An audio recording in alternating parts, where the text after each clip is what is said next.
تحروا ليلة القدر في الفطر العشر من رمضان أواخر من رمضان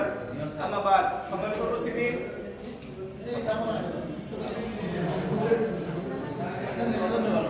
আসসালামু আলাইকুম আমাদের পরিবারের ছাত্র তারপর ভাই ছাত্র তারপর ওটা আমাদের দাওয়াত এখন স্যার হচ্ছে 28 তারিখ আমরা সব ব্যাচ মিলে ইফতারের আয়োজন করছি তো এখানে আমাদের যত টিচার ছিল সাবেক বর্তমান সবাইকে ইনভাইট করার ইচ্ছা ছিল তো যেহেতু আজকে আপনারা একসাথে আছেন তাই আপনাদেরকে আগে ইনভাইট করে দিলাম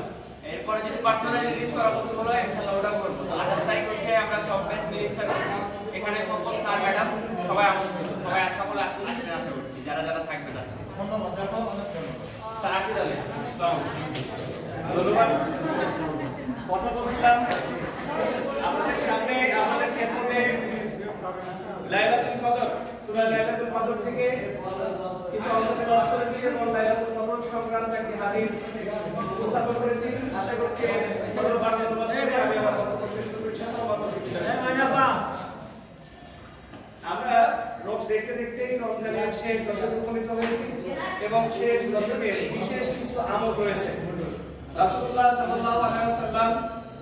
শেষ দশকে তার যে ইবাদতের যে রেট এটা অনেক বেশি বৃদ্ধি করে দিতেন রাসূলুল্লাহ সাল্লাল্লাহু আলাইহি ওয়াসাল্লাম রমজানের শেষ দশকে তিনি ঘুমাতেন না এবং তার পরিবারকে তিনি উদ্বুদ্ধ করতেন রাতে না ঘুমানোর জন্য রাসূল সাল্লাল্লাহু আলাইহি ওয়াসাল্লাম সহিহ বুখারীর riwayate আসছে যে তিনি তার লুঙ্গি বা পোশাক গিট দিয়ে বেঁধেছিলেন যাতে করে রাত্রিবেলায় তার ইবাদত করতে সুবিধা হয় রমজানের শেষ দশকের গুরুত্বপূর্ণ আমল অনেক বেশি রাসূলুল্লাহ সাল্লাল্লাহু আলাইহি ওয়াসাল্লাম রমজানের শেষ দশকে বিশেষভাবে পালন করেন আমরা খুব সংক্ষেপে জানবো যে এই শেষ দশকে আমাদের কি কি কাজ করা প্রয়োজন প্রথমে আমরা যে বিষয়টা বলবো সেটা হলো রাসূলুল্লাহ সাল্লাল্লাহু আলাইহি ওয়াসাল্লাম বলেছেন যে আফজালুল ইবাদত তিলাওয়াতুল কুরআন সর্বশ্রেষ্ঠ ইবাদত হলো নফল ইবাদত হলো কোরআন পাক তেলাওয়াত করা সুতরাং আমরা অর্থ বুঝে কোরআন তেলাওয়াত করার সর্বোচ্চ চেষ্টা করব এই শেষ দশকে এবং সর্বে সালাতের দাবি হলো যে যিনি মুসলমান তিনি পুরো বছরে কোরআন একবার হলেও পড়ে দেখবেন কারণ কিয়াম এবং কোরআন এরা কিয়ামতের ময়দানে শাফায়াত করে অর্থাৎ কিয়াম মানে হলো রাতের সালাত সেটা তাহাজ্জুদ হতে পারে তারাবিহ হতে পারে এবং তেলাওয়াতুল কোরআন তেলাওয়াত এটা কিয়ামতের মাঠে মানুষের মুক্তির জন্য আল্লাহ সুবহানাহু ওয়া তাআলার কাছে সুপারিশ করে সুতরাং কোরআন তেলাওয়াতের গুরুত্ব কোরআন বুঝে তার অর্থ অনুধাবন করে আমরা কোরআন তেলাওয়াতের মাত্রা বাড়িয়ে দিব এই রমজানের শেষ দশকে রমজানের দ্বিতীয় যে গুরুত্বপূর্ণ ইবাদত এই শেষ দশকে সেটা হলো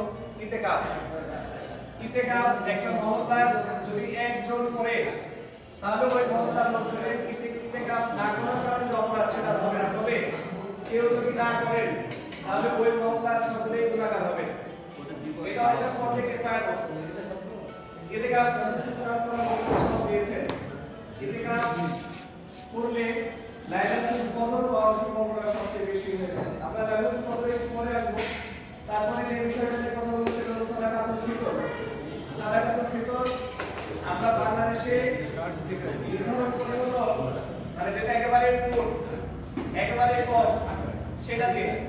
সাদাকাতুল ফিতর হলো এক স্থান